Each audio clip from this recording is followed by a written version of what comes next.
Jadi yang paling utama itu UMKM itu akan menjadi sebuah istilahnya itu pondasi ekonomi nasional itu nggak bisa kita nafikan.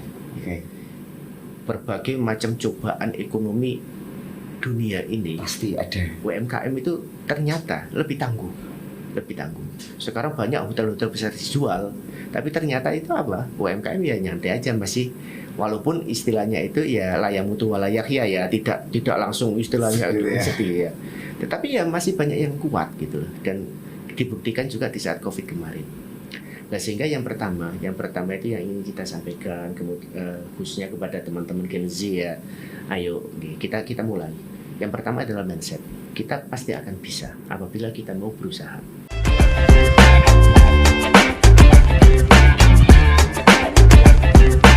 Halo Power, selamat datang di podcast Suara Rakyat sama Fadar sekarang. Kalau kemarin kan Fadar sempat main ke Lamongan kan. Sekarang gantian ada Mas Iwan Junai yang main ke studionya M Radio di podcast Suara Rakyat. Assalamualaikum Mas. Waalaikumsalam. Sehat Mas? Alhamdulillah sehat. Finally kita bisa ngobrol lagi Mas ya. Iya kan. Kali ini kita ngobrolinnya soal UMKM Mas. Siap. Kata orang-orang UMKM itu tulang punggung. Iya. Cuman teman-teman Fadar yang pelaku UMKM mereka lebih sering tulang tulung Mas. Iya. Minta tolong mereka. Nah ya ini kan kayak ironi gitu loh. Betul. Katanya mereka adalah backbone ekonomi, apalagi di Jawa Timur. Nah. Tapi kok faktanya masih banyak yang teriak-teriak pripun tuh Mas? Kok bisa tuh sebenarnya?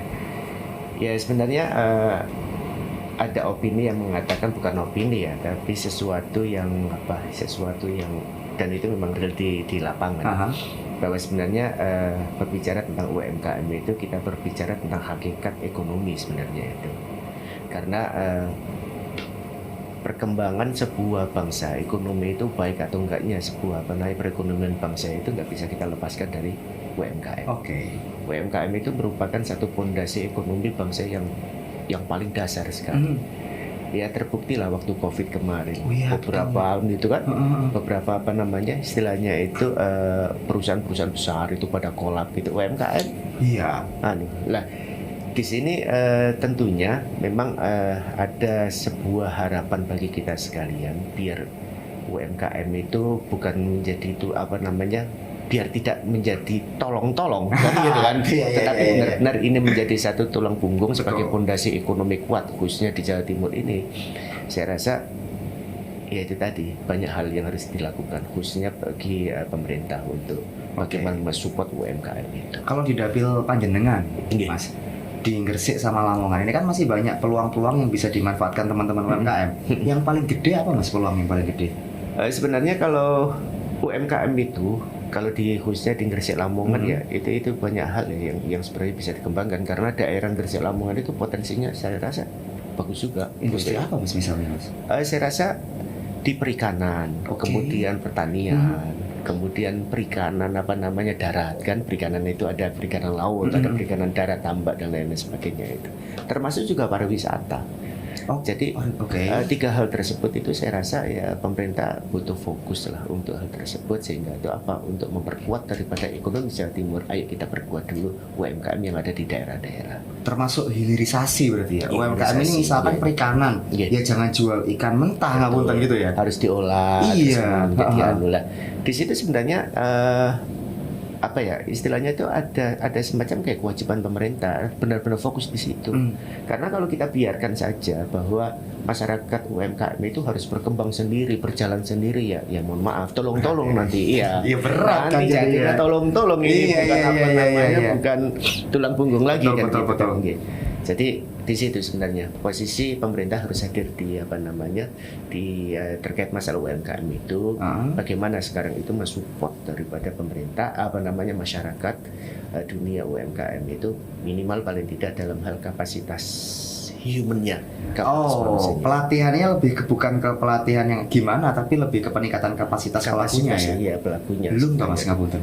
Sebenarnya banyak sih yang sudah dilakukan pemerintah, tetapi pemerintah itu kan sukanya ya mohon maaf sekali datang gitu kan, nggak ada follow up-nya gitu. Lah justru malah seperti itu masyarakat kita tambah bingung kan, artinya tambah bingung itu masyarakat sudah sedikit dibuka wawasannya gitu kan terkait masalah gini, tetapi pengetahuannya tuh hanya sepotong gitu kan. belum utuh berarti belum ya. utuh ya, Oke, tambah oke. stres lah kan, ini tambah penasaran masyarakat Iya ini kan, sih, jadi kayak penasaran tambah stres itu. Belajar itu kan kudu tuntas loh Mas. Betul. Kita terakhir ngomong itu kan belajar itu dari filosofinya dulu kita yang ngobrol-ngobrol terakhir itu. Nah Iya. ini ternyata cuma tengahnya aja yang diisi. Ya contoh lah umpamanya Mas, Gimana tuh Mas? ya Mas Van Haris Iya. istilahnya itu dikenalkan sama perawan cewek gitu betul, kan. Betul. Iya, baru cuma dikasih ini loh, gini, Itu kan, gini. Habis itu nggak ditemuin, gitu kan. Nah, terus Nggak dikasih kesempatan Iya. untuk bertemu. Itu ya. gimana janjiannya nggak dikasih tahu? Nggak dikasih ya kan? tahu itu. Gitu. Oh jadi memang Nah, peluang sehingga apa waktu itu di saat nggak ditemukan gitu, padahal kita sudah diiming-imingin gitu kan. Bingung, Mas, Kita ya? bingung, kita Ya, nggak bisa pasti bikin maksudnya gitu. orangnya itu bagaimana ya. Ya sama sebenarnya Iya, seperti iya, itu. iya, Jadi iya. terkait masalah UMKM ini, pengembangan kapasitas masyarakat kita itu, jadi ya mohon maaf itu sering sekali masih separuh-separuh. Oke. Jadi sekali dikasih kesempatan, umpamanya pengelolaan ikan, umpamanya oke, bagaimana ikan laut itu bisa dijadikan kerupuk, dijadikan macam-macam umpamanya gitu kan. Betul. Ya cuman ya itu doang, artinya dikasih gambaran, habis itu ditinggal, gitu ditinggal. Padahal itu jadi ruang. Akhirnya yang ngisi ya swasta nggak sih Mas? Ya Maksudnya? betul. Ruang-ruang itu. Betul. Kita ngomong digitalisasi aja deh. Kalau yang di kota besar beres Mas, tapi yang di pelosok-pelosok nggak semudah itu kan untuk mereka bisa gitu ini paham. Oh ini caranya gini. PR besar berarti ini Mas ya. Betul. Jadi sebenarnya itu tadi. Jadi kompleksitas daripada program pemerintah ini perlu untuk dilakukan pengajian kembali, karena sering sekali pemerintah itu hanya sekedar memberikan sesuatu yang sifatnya parsial gitu kan. Terbatas ya. Terbatas. Nah ini nggak bisa. Ya kita nggak menyalahkan sebetulnya pemerintah lah, karena mungkin aja dari sisi anggaran dan lain-lain. Tetapi kita harus fokus di situ gitu loh. Mulai sekarang ayo kita berupaya gitu. Jangan-jangan anggarannya kurang Mas. Ya, Ketika kita cari dipikir gitu ya. ya itu kan kewajiban pemerintah untuk mencari dana itu untuk Iya menjadi juga masyarakat. sih, iya juga Masyarakat sih. nggak usah terlalu berpikir lah masalah PAD-nya yang harus dimiliki oleh pemerintah itu juga pemerintah. Pemerintah harus berusaha. Justru malah ketika turun kalau bisa seakan-akan nggak turun gitu Mas ya. Memang Iya. secara paper turun tapi masyarakat nggak boleh dibikin resah karena itu gitu ya. Tantangannya berat berarti ya. Berat Pemerintah.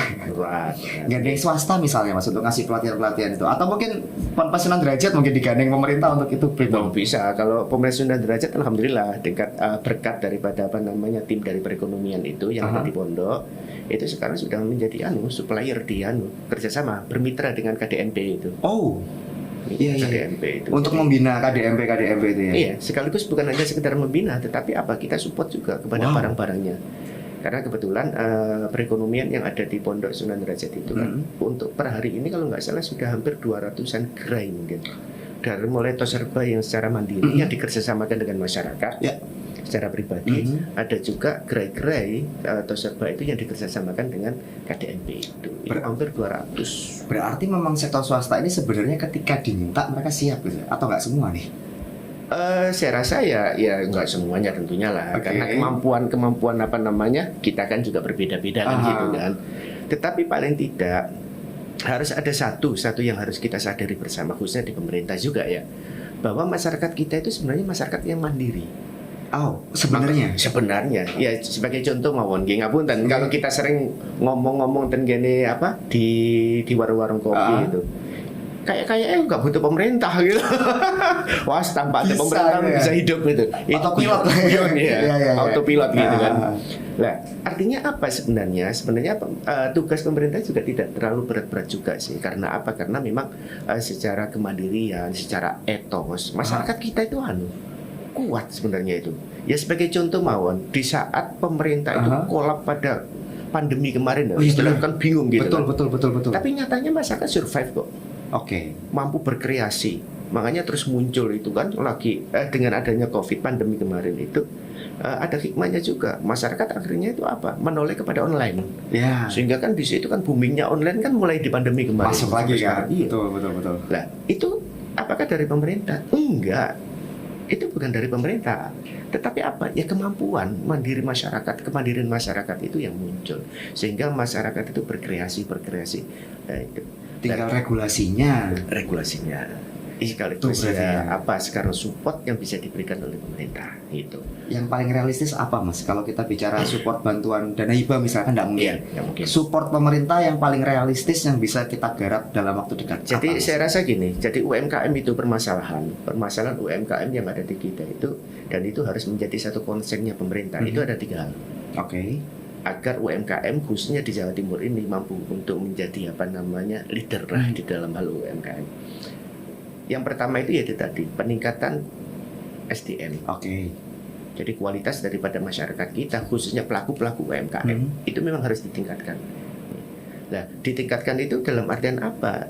Ya mungkin dikasih gambaran apa yang menjadi potensi daerahnya, kemudian dibuka lah oleh pemerintah itu kan. Pemerintah itu duitnya banyak, ada BRIDA itu badan yang istilahnya itu bagaimana menganalisa sebuah Riset, daerah ya? itu riset itu kan gitu. Nah itu kan sebenarnya hal seperti itu bisa diberikan kepada masyarakat. Artinya apa, di daerah sini itu punya potensi yang bisa dikembangkan ini umpamanya kan gitu kan. Bisa lihat by data gitu kan. By data kan. Nah kemudian apa, ini disebutkan, dikasihkan kepada masyarakat, diinfokan kepada masyarakat lah, bukan hanya sekedar info, tapi dirangsang juga masyarakat di situ. Bukan hanya dirangsang, tetapi apa, diberikan ilmunya kan gitu kan. Percuma kalau nggak dikasih ilmunya. Betul, bingung kan, juga gitu, mereka gitu kan. Lah, itu akhirnya itu apa? Itu satu. Okay. Jadi dengan adanya penguatan kapasitas itu tadi, itu insya Allah. Jadi wawasan semakin berkembang, semangat semakin kuat kan gitu kan. Nah, apalagi dibina, dibimbing, didampingi, diarahkan itu kan akan semakin itu. Cakep sih Mas kalau. Tapi apakah itu cukup? Enggak cukup. Hah? Kok bisa Mas? Iya, karena sekarang itu ya makanya dalam konsepnya ini saya itu senang. Artinya dengan sampean itu saya bisa ngomong macam-macam lah istilahnya. Artinya temanya apa nanti bisa kita bawa ke mana-mana. Gimana? Jadi ada sebuah konsep yang ada di pesantren. Kadal fakru ayakunal kufro.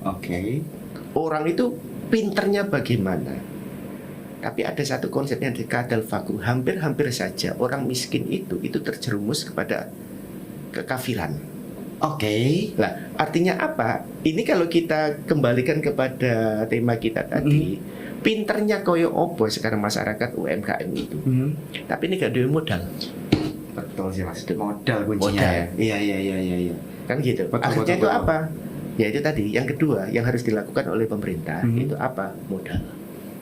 Artinya akses untuk permodalan itu dipermudah.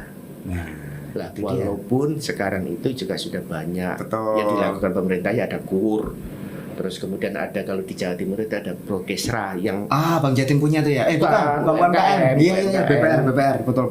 Prokesra itu adalah dana APBD-nya Provinsi Jawa Timur yang displitkan, dimasukkan melalui Bank UMKM. Ya, Bank UMKM itu nanti apa disebar kepada masyarakat. Ayo masyarakat sopo sing gelem pinjam untuk permodalan dengan bunga 0,3%, lebih rendah dibanding KUR.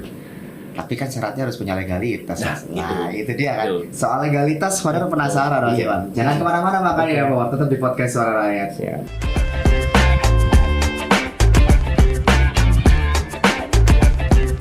Lanjut lagi ya, Mawar. Masih sama Fadar dan Mas Iwan Zinai. Permodalan, Mas. Iya. Sepintas sederhana, tapi ternyata rumit karena kan butuh legalitas lah Mas. Dan banyak UMKM yang nggak punya itu Mas. Banyak, iya. Nah, makanya pemerintah saat ini juga lagi lagi gencar-gencarnya ya, apakah itu di provinsi maupun di kabupaten maupun di pusat itu adalah pemberian itu. Jadi legalitas gratis itu kan kayak halal itu kan itu banyak sekarang gratis terus yang lain-lain. Nah cuman permasalahannya memang seperti itu ya, bahwa permodalan itu memang nggak bisa kita lepaskan dari legalitas. Harus pasti. Perbankan itu nggak mungkin ngasih secara pribadi tanpa adanya legalitas kalau terkait masalah usaha. Seperti itu. Nah pemerintah saat ini sebenarnya ini juga sudah banyak membantu gitu. Dorong ke sana. Tetapi ya itu tadi banyak kekurangan. Artinya kemampuan pemerintah untuk mensupport itu kepada masyarakat yang begini banyak itu juga itu yang pertama. Ya mungkin dari sisi apapun juga itu kan mesti ada pendanaan ya. Kemungkinan juga itu satu. Kemudian yang kedua masivitas daripada informasi itu, sosialisasinya kepada masyarakat. Masyarakat masih banyak yang belum tahu loh. Kalau ada program seperti itu di pemerintahan ada seperti itu. Terus kemudian yang ketiga, lah ini kesadaran masyarakat sendiri terkait perlunya daripada sebuah legalitas ini juga Mereka masih buat apa sih buat iya. baru kebentur nggak punya modal, mau cari modal gak waduh gitu. Ada faktor lain Mas kadang takut pajak Mas. Ya, nanti kalau aku punya betul. CV, punya PT, pajaknya piye? Nah, itu kan Jadi problem lain. Jadi di antara momok juga yang untuk apa ya, momok yang menjadi satu penghambat ya, kita katakan dalam tanda kutip itu sebagai penghambat tumbuhnya sebuah UMKM.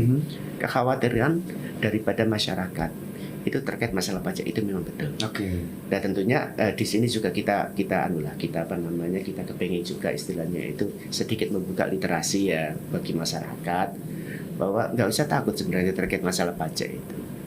Jadi apalagi MUI juga kemarin itu kan sudah ngomong ya, artinya itu sudah mengeluarkan fatwa seperti itu. Saya rasa semuanya kita itu sudah sadar bahwa memang pajak itu dalam tanda kutip satu sisi memang membebani masyarakat. Betul. Satu sisi. Tetapi satu sisi lagi ini adalah kewajiban. Nah, sehingga nanti itu pemerintah itu haruslah istilahnya itu mampu mencari sebuah solusi tengah-tengah agar kebutuhan pemerintah sekaligus beban masyarakat ini biar ditemu kan. Biar nggak berbenturan tapi ketemu gitu Mas ya. Itu yang pertama. Yang kedua yang ingin kita sampaikan ya ini sedikit aja membuka literasi dari masyarakat bahwa pajak DJP ya. Dirjen pajak itu yaitu Dirjen Pajak itu kan sudah ada aturan dari Kementerian Keuangan juga ada aturan bahwa usaha apapun itu apabila itu nilainya itu omsetnya itu kurang dari atau maksimal itu 4,8 miliar per tahun itu kan nggak kena macam-macam, nggak kena PPN, hanya kena PPh final aja betul. Nah itu juga nggak, saya rasa tidak terlalu berat juga sih, karena apa? Karena itu 0,5 lah ya, 0,5. Betul, 0,5% kalau nggak salah. Betul. Lah hal-hal seperti ini sebenarnya itu perlu kita sampaikan kepada masyarakat supaya apa? Ayo jangan gitu loh. Karena ada semacam kayak apa ya? Kerugian bagi kita apabila kita kepengen mengembangkan sebuah usaha tanpa adanya legalitas. Iya, kemana-mana jadi susah. Apalagi sekarang itu proyek pemerintah, program pemerintah semuanya itu harus masuk kepada katalog. Katalog juga. Katalog itu masuk itu harus ada. Betul. Itulah. Di sini seharusnya itu yang yang ya istilahnya itu ya masyarakat juga harus sadar akan kebutuhan ini gitu dan nggak usah takut gitu. Bayar nggak sih Mas kalau program? Maksudnya kan pemerintah punya tuh untuk pengurusan legalitas. Ini subsidi atau gratis Mas? Gratis sebenarnya. Oh iya? Kayak halal juga gratis. Gitu. Oke. Soalnya temennya Fanda bilang bayar Mas. 500.000 tuh. Ya mungkin aja itu bayar kepada oknum lah. Itu oknum kita nggak tahu ya. Kita nggak tahu. Tapi kalau program pemerintah ini itu real, itu artinya memang gratis ya berarti ya. Iya. Jadi kalau misalkan Empowernya ada yang ikut program itu terus diminta bayar fix. Iya. Lapor kemana Mas? Ya tentunya ya bisa aja kepada kepolisian, kepada itu kan APH itu kan bisa. Tinggal ruang-ruangnya itu ya kan. Nah, tapi yang paling penting bukan itunya Mas. Apa, Mas? Artinya kan kalau seandainya ada penyimpangan penyelewengan seperti itu kan cuma kecil lah istilahnya kan gitu ya. Ada memang ada oke lah. Tetapi yang paling penting itu sekarang itu masyarakat kalau membutuhkan istilahnya itu atau kepengen menarik programnya pemerintah itu kemana gitu loh, itu yang penting sebenarnya. Ruangnya yang harus mana? Itu kalau bisa kepada yang paling utama itu ya kepada dinas perindustrian. Perindustrian dulu. Iya. Bukan penanaman modal dulu, Pak. Penanaman modal. Oke. Gitu. Jadi mungkin masing-masing daerah itu kan ada namanya aturan atau alurnya yang masing-masing gitu ya. Tinggal didatengin aja gitu, dikomunikasikan. Jadi jangan takut gitu loh Mas ya. Jangan takut. Iya, kadang itu kalau soal legalitas itu apalagi UMKM yang ada di desa-desa ya, mikirnya itu udah takut dulu. Berarti itu butuh diedukasi, Mas. Betul. Pelatihannya jangan-jangan harusnya itu dulu, Mas. Betul. Iya, jadi kadang-kadang itu yang sering juga kita rasakan di lapangan ya, yaitu tadi memang kurikulum daripada pelatihan yang yang diberikan kepada masyarakat itu kewalak-walik gitu loh. Kewalak-walik itu dia. Orang belum punya motivasi untuk usaha, langsung umpamanya kita kasih istilahnya itu pelatihan terkait masalah manajemen usaha. Belum mental dong, belum mental dulu. gitu. Motivasi Iya. dulu kan gitu Hahaha. kan. Iya, rayu dulu kemudian ya jadikan pacar gitu. Ini saya juga ngajarin yang situ Iya, juga. iya, bener juga. Jangan langsung digeradak Mas. Ya. Kaget loh kalau digeradak gitu kan. Iya, kalau diterima ditolak kan sakit gitu loh. Apa sakit bangkit lagi Mas, cari lagi kan. Iya. Kalau kata teman saya banyak ikan di laut, walau mancing itu susah. Oh iya. Iya kan? Asalkan nggak tenggelam ya. Karena itu kalau tenggelam susah juga kan. Jadi ini harusnya by data berarti pemerintah. Ya, belum tuh Mas ngapunten. Kasih pelatihan ini belum by data. ya loh. sebenarnya sih ya mohon maaf ya, itu sering saya itu kadang-kadang bercerita kepada teman-teman. Saya yakin semuanya itu punya niatan yang baik gitu kan. Cuman kadang-kadang itu melihat satu hal itu ini kan bisa dilihat dari berbagai sudut pandang. Oke. Nah, siapa yang melihat ini kadang-kadang ya berbeda dengan orang lain di saat melihatnya. Oh, Nah, oke. kemungkinan itu, kemungkinan seperti itu. Kita nggak suudon lah kepada pemerintah, karena saya yakin pemerintah juga sudah berusaha untuk itu semuanya. Tapi ya ini tadi mungkin cara sudut pandang yang berbeda. Tetapi memang ya itu yang pertama ya. Terus yang kedua ya kemungkinan juga ada pemikiran secara instan, gitu kan. Kalau seandainya cuma motivasi, ya ngapain motivasi kok pemerintah harus turun? Umpamanya kan gitu kan. Oh, iya, iya, itu kan iya. mungkin ada kelompok-kelompok yang Betul, lain. betul, gitu. betul. Kita langsung aja secara teknisnya agar apa? Agar cepat bisa umpamanya kan gitu. Iya. Jadi iya. hal-hal seperti itu sebenarnya itu ya perlu. Makanya sering saya menyampaikan kepada siapapun itu kolaborasi ngopi bareng itu perlu memang. Supaya dapat gambaran Menyatukan utuhnya. persepsi untuk apa? Karena pemerintah dan masyarakat ini kan Mm-mm. ada di sisi yang berbeda gitu kan. Ya panjenengan atau Mas jembatannya biasanya. Ya bukan kita lah, bukan saya lah ya semuanya. Iya. Semua. Harus semuanya bisa mengisi ruang Betul, itu gitu ya, kan. semuanya. Supaya bisa connect, butuhnya masyarakat ini pelatihan apa toh gitu. Biar nggak salah kaprah. Gitu. Menarik sih Mas. Iya. Ada lagi tantangan dari teman-teman UMKM yang paling sering saya dengar sambatannya Mas. Iya. Impor Mas. Betul. Harganya itu murah pol. Ya di sana pabrik gede Mas. Impor dari manapun ya. Bisa jadi tidak hanya dari China tapi misalkan dari negara-negara lain. Iya. Harganya itu murah pol karena sana pabrikan. Simpelnya itu medalinya lari Mas. Iya. Medalinya lari itu kalau impor murah banget. Tapi kalau kita pesen di Jogja, harganya itu kita bikin 10 di Jogja. Bikin satu di Jogja harganya 10 kita impor. Nah, itu yang lucu juga kemarin. Iya kan? Itu. Gimana tuh, Mas? Ada kejadian. Gimana tuh, Mas? Itu saya sendiri kemarin. Ya kita, ya mohon maaf lah. Saya itu kan perokok ya. Aha. Saya nggak ngajak orang lain untuk merokok. Iya. Ya, tapi saya merokok. Ya. Teman-teman ya satu kelompok itu kan semuanya merokok. Aha. Kita tuh kan sering ya. Kita ngerokok kadang-kadang bareng satu meja gini, kita nggak bawa korek. Kadang-kadang kita pulang kan sering lupa ya. Iya, betul. Koreknya siapa di Banyak. bawah gitu kan. Banyak terjadi kok. Banyak korekku ya. Akhirnya saya iseng-iseng Ah. waktu itu. Tak coba beli korek. Aha. Beli korek gitu kan. Saya beli satu pack. Ah. Satu pack itu isinya 50. Oke. Nah harganya berapa? Hanya 52.000 di Shopee itu.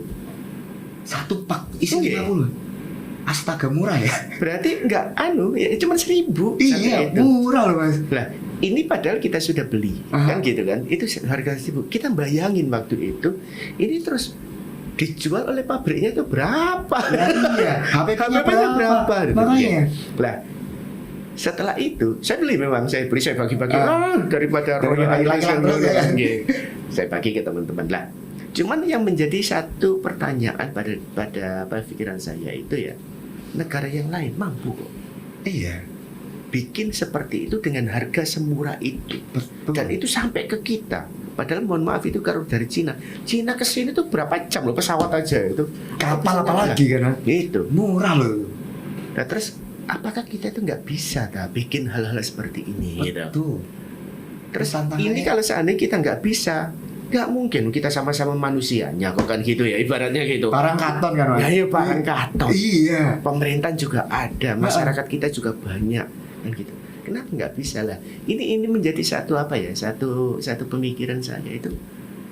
Apa yang salah itu di mananya gitu. Missing Di mana? linknya di mana? Nah, itu. Titik hilangnya di mana? Betul. Karena kalau negara lain bisa, kenapa kita nggak bisa? Kita nggak bisa contoh. Ya mohon maaf korek kan sudah ada gitu kan. Iya, Ya kenapa iya. ini nggak bisa dicontoh? Kita bikin sendiri. Ya itu kan umpamanya dijual 1.000 ya. Aha. Berarti kan tokonya itu kan sudah dapat untung. Betul. Nanti agennya Sudah dapat sudah untung dapat juga. distributornya dapat untung. Betul. Nanti. Pengirimannya, logistiknya juga. Logistiknya dapat. Nggak masuk sih Mas. Nah itu kan HPP-nya berapa? Lah, Itu iya. paling hanya 200. 250.000, 200 perak ya, 200 perak tak mas atau mas. Kan ini harus dicari jawabannya tuh mas. Tapi analisa panjenengan apa nih mas Iwan? Nanti dulu tapi mas. Siap. Jangan kemana-mana ya Pak War, tetap di podcast Suara Rakyat.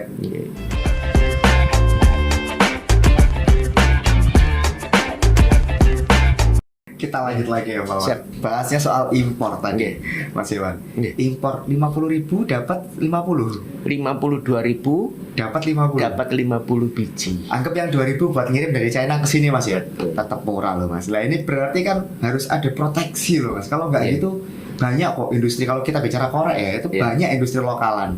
Baru korek, belum yang lain. Nah ini kan proteksinya gimana ini mas? Nah, terkait masalah itu ada beberapa hal ya yang ingin saya sampaikan, khususnya ini pesan untuk pemerintah sih ya. Jadi memang yang pertama yang kami harapkan itu ya pemerintah harus istilahnya itu benar yang sampaikan tadi, memang harus benar-benar melakukan proteksi itu. Tapi proteksi tidak hanya sekedar proteksi, tapi ini harus ada follow up-nya. Umpamanya hanya proteksi aja barang-barang yang dari luar negeri, makanya kita proteksi pokoknya gak oleh melbu sama sekali, tapi kita tidak memberikan sebuah solusi untuk mengganti barang tersebut dengan made in Indonesia ya sama aja gitu kan.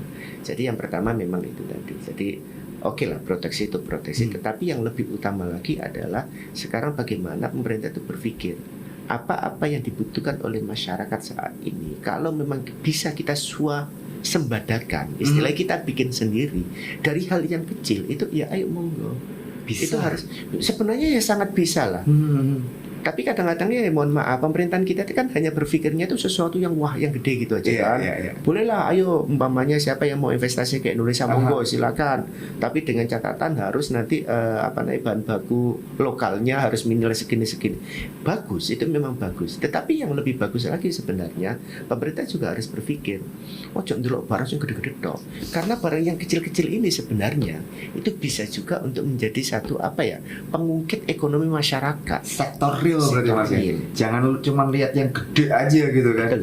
Yang sektor real ini kadang-kadang itu kan kebutuhan loh, apalagi kayak yang tadi saya contohkan kayak korek gitu kan. Betul. Itu kan kebutuhan pokok itu. Kita kadang-kadang itu mendingan nggak punya korek deh daripada nggak punya rokok. Betul. Kalau rokok masih dimaklumi. Kalau korek ini bahkan bikin berantem mas. Iya kan. Lah hal seperti ini kan banyak. Lah itu bukan hanya contoh kecil ya korek. Padahal ya banyak juga hal-hal yang lain itu kita tuh diserang sama itu barang-barang impor itu. Di Jawa Timur aja deh mas, kalau kita bicara Jawa Timur, yang sektor yang harusnya bisa dipegang sama UMKM tapi masih dalam tanda petik impornya masih kenceng, apa misalnya mas? Ya mungkin sementara ini secara data, data saya belum punya atau ya belum nggak megang catatan ya. Tetapi ya banyak sih seperti baju-baju kan gitu kan, baju-baju kemudian ada kaos kaki juga itu kayaknya banyak juga itu kan, tekstil iya. Terus kemudian ada tas itu kan, padahal kita itu punya Tanggulangin gitu mati kan sekarang iya itu, tapi tas yang dari Cina, dari Korea, dari itu, padahal ya dari sisi kualitas itu kan enggak itu.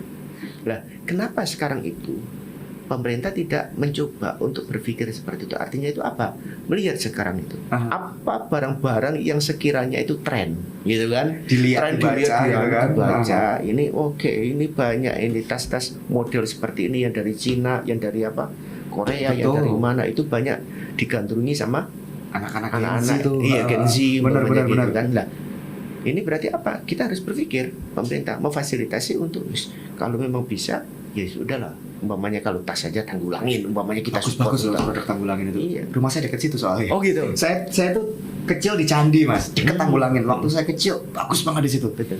Habis makin kesini makin habis. Bisa jadi karena waktu itu banyak yang punya legalitas mas. Betul. Jadi begitu kendala modal, mereka nggak bisa escalate gitu, mereka nggak bisa nambah modalnya. Nah ini kan problem berarti kan. Nah saya itu teringat itu mungkin sekitar tahun 2000 berapa ya, 2007. 2007 itu saya pernah diajak sama teman itu jalan-jalan ke Cina. Gitu. Ke Cina waktu itu saya dibawa kepada sebuah macam-macam lah, dibawa ke pabrik apa gitu kan untuk studi banding dan lain-lain. Gitu. Lah ada saya waktu itu ada menerima informasi, tapi nggak tahu itu wallah alam itu benar atau enggaknya. Tetapi ada informasi itu Jadi di Cina itu apabila ada sebuah area penduduk gitu ya besar, gitu. Terus kemudian di situ ada lahan kosong. Itu katanya sih pemerintahan Cina itu sebelumnya sudah punya data. Ya contoh umpamanya, wah di sana umpamanya di Indonesia butuh korek, gitu kan? Butuh korek dan model koreknya itu seperti ini dan ini umpamanya. Itu pemerintah itu nyupport, ayo pengusaha. Sopo sing gelem gitu kayaknya. Siapa yang gelem istilahnya itu membuat perusahaan korek, tapi harus melibatkan sekarang itu masyarakat sekitar harus menjadi itu nanti satu untuk awal nggak bayar pajak, justru malah nanti akan kita support dalam apa namanya aksesnya gitu ya? Iya, aksesnya itu termasuk dari pemodalan dan lain-lain. Seperti itu. Tetapi sebelumnya pemerintah itu melakukan survei dulu gitu. Ada datanya. Itu butuh seperti ini. Nanti targetnya itu kalau seandainya kita punya barang seperti ini, itu nanti bisa kita jual dengan omset segini estimasinya seperti itu. Itu sudah punya. Cakep loh Mas kalau kayak gitu Mas. Nah, ini yang sedikit mungkin membedakan antara kita. Makanya tadi Mas Farhan tadi kan bilang ya, Van Haradi bilang itu kita itu masih sering masyarakat kita takut tentang pajak gitu kan. Iya, takut mereka tuh takut nggak bisa ngitungnya, takut banyak takutnya Mas. Kadang-kadang kita juga mau usaha kan gitu kan, belum apa-apa pokoknya pajaknya dulu kan gitu kan. Cara ngitung pajak udah deg-degan dulu. Untungnya aja belum tentu, tapi pajaknya pasti gitulah. Ini yang sedikit membedakan, artinya ya mudah-mudahan ini benar biar yang di Cina itu informasi yang saya terima ini biar menjadi satu pembelajaran bagi kita semuanya ya. Jadi seperti itu. Ayo siapa monggo. Ini saya punya data, ini nanti itu prospek ini nanti akan bisa kita jual, estimasinya itu dalam 1 tahun segini. Jadi semacam kayak proposal. Jadi pemerintah membuat semacam kayak proposal bisnis itu ditujukan kepada para pengusaha. Nah, sekaligus nanti pemerintah memberikan fasilitas di mana akses yang bisa dimudahkan. Itu. Wih, itu kalau bisa dilakukan at least di Jawa Timur dulu lah Mas. Iya. Cakep, karena kalau di Surabaya aja lahan kosong dikit jadi lapangan padel Mas. Nah, iya kan? Daripada dia jadi lapangan padel yang sudah banyak, mending dibuat jadi sektor-sektor UMKM gitu kan. Bisa nggak Mas didorong Mas dari Indrapura Mas? Ya kita selalu kita selalu mendorong untuk itu sih. Di antara yang selalu kita dorong itu adalah bagaimana sekarang itu pemerintah, khususnya pemerintahan daerah. Tapi ini kan regulasinya itu kan nanti membatasi. Ini ada kewenangannya kabupaten kota, ini ada provinsi. Kita selalu mendorongnya itu adalah apa? Minimal paling tidak itu pemerintahan itu harus menyiapkan area itu penting sangat. Banyak lah Mas kalau kayak gitu kan nggak butuh area gede. Enggak, iya. Lah karena apa? Karena gini sebenarnya ekonomi itu kan sederhana ya. Sederhananya itu apabila ada komunitas masyarakat, ekonomi pasti muncul. Pasti, otomatis. Ya, otomatis. Contoh ada dangdutan, pastilah UMKM jual-jual kan gitu kan. Ada pengajian umpamanya itu pasti. Nanti ada konser atau apa itu pasti kan gitu. Ada pasar malam dan lain-lain itu kan. Nah, itu aja sekarang. Jadi komunitas atau pertemuan, event-event seperti itu tidak ya hanya 1 tahun sekali atau apa gitu kan. Nah itu kan butuh tempat, butuh area gitu. Butuh area lah. Pemerintah bisa mensupport sebenarnya itu mendorong sekarang di daerah mana itu kemudian itu ya nanti apa namanya areanya itu di mana kemudian disupport juga kegiatan event-event itu. Nah, tidak hanya 1 tahun sekali tapi umpamanya dipersering gitu kan. Umpamanya kalau 1 tahun sekali biasanya ini mungkin 3 bulan sekali lah. Itu kalau banyak daerah itu kan muter ekonomi masyarakat kita itu. Itu yang paling gampang gitu Mas. Gitu. Nggak butuh effort ya tapi effortnya nggak banyak. Dan gitu itu kan ya pemerintah juga nanti tidak terlalu banyak modal yang dikeluarkan karena bisa dikerjasamakan. Nanti kan umpamanya minta iklan, ayo di sana umpamanya roti apa umpamanya kan, di sana umpamanya air minum.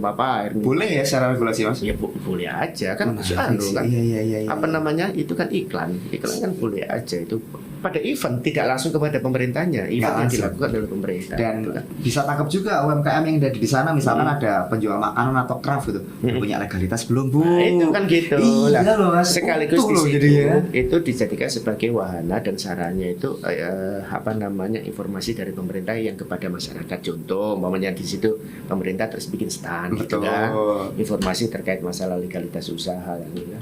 Itu sebenarnya. Jadi pemerintah harus turun. PR-nya ada di situ. Pemerintah dulu atau masyarakat dulu terakhir ya Mas Iya. yang harus bergerak untuk supaya UMKM ini sehat, masyarakatnya dulu membuka diri atau pemerintahnya dulu, mau nggak Mas? Sekaligus buat teman-teman yang mau mulai jadi UMKM nih Mas. Jadi terima kasih ya. Jadi yang paling utama itu UMKM itu akan menjadi sebuah istilahnya itu pondasi ekonomi nasional itu nggak bisa kita nafikan. Oke. Berbagai macam cobaan ekonomi dunia ini Pasti ada. UMKM itu ternyata lebih tangguh. Sekarang banyak hotel-hotel besar dijual, tapi ternyata itu apa? UMKM ya nyantai aja masih, walaupun istilahnya itu ya layak mutu walayak ya tidak langsung istilahnya Sedih ya. sedih ya. Tetapi ya masih banyak yang kuat gitu loh, dan dibuktikan juga di saat Covid kemarin. Nah, sehingga yang pertama itu yang ingin kita sampaikan khususnya kepada teman-teman Gen Z ya. Ayo kita mulai. Yang pertama adalah mindset. Kita pasti akan bisa apabila kita mau berusaha. Tapi berusaha itu tidak hanya berusaha, tetapi apa? Semangat sekaligus ilmu. Itu. Jadi usaha kita tidak nganggur. Ya.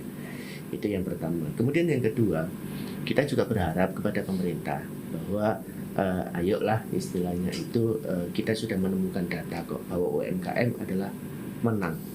Menang nih. Artinya karena apa? Ternyata dengan gonjang-ganjingnya ekonomi secara makro maupun mikro kita, ternyata UMKM itu mereka itu tidak butuh apa-apa, mereka itu hanya butuh support. Mereka itu hanya butuh informasi, butuh support. Kalau masalah etos maupun effortnya, mereka itu sudah kuat. Nah, tinggal pemerintah itu mengarahkan. Nah, kemudian juga kepada pemerintah kami juga berharap itu fokus lah. Artinya fokus di sini apa yang menjadi kebutuhan masyarakat khususnya untuk penguatan dan pengembangan UMKM ini, ayo kita fokuskan bagaimana ya, fokuskan apa yang menjadi kebutuhan real yang ada di masyarakat itu, yaitu harus dipetakan. By data itu dia. Karena pembangunan kalau nggak by data ya muspro Mas ya. Betul. Sia-sia. By data. Buat kamu yang lagi mau bangun UMKM Empower, ya jangan gampang mutung juga. Ya, itulah. Tetap semangat. Wong Jawa Timur itu isinya petarung ya. Semangat petarungnya harus keluar gitu kan. Harus kamu share episode ini kemana-mana biar jiwa petarung di masyarakat Jawa Timur itu nggak hilang. Kita itu bangsa petarung kok masa jatuh dikit langsung mutung ya jangan. Like sama subscribe juga nggak boleh lupa karena podcast Suara Rakyat isinya seru-seru buat kamu. Terima kasih banyak Mas Iwan. Insightnya seru banget. Terima kasih. Iya, kapan-kapan kita ngobrol-ngobrol lagi Mas. Insyaallah. Ini seru banget bahas UMKM masih panjang sebenarnya tapi nggak apa-apa. Nanti kita lanjut lagi Mas. Siap. Fadar pamit dulu ya Mas Iwan juga pamit. Have a good day. Assalamualaikum warahmatullahi wabarakatuh. Bye bye.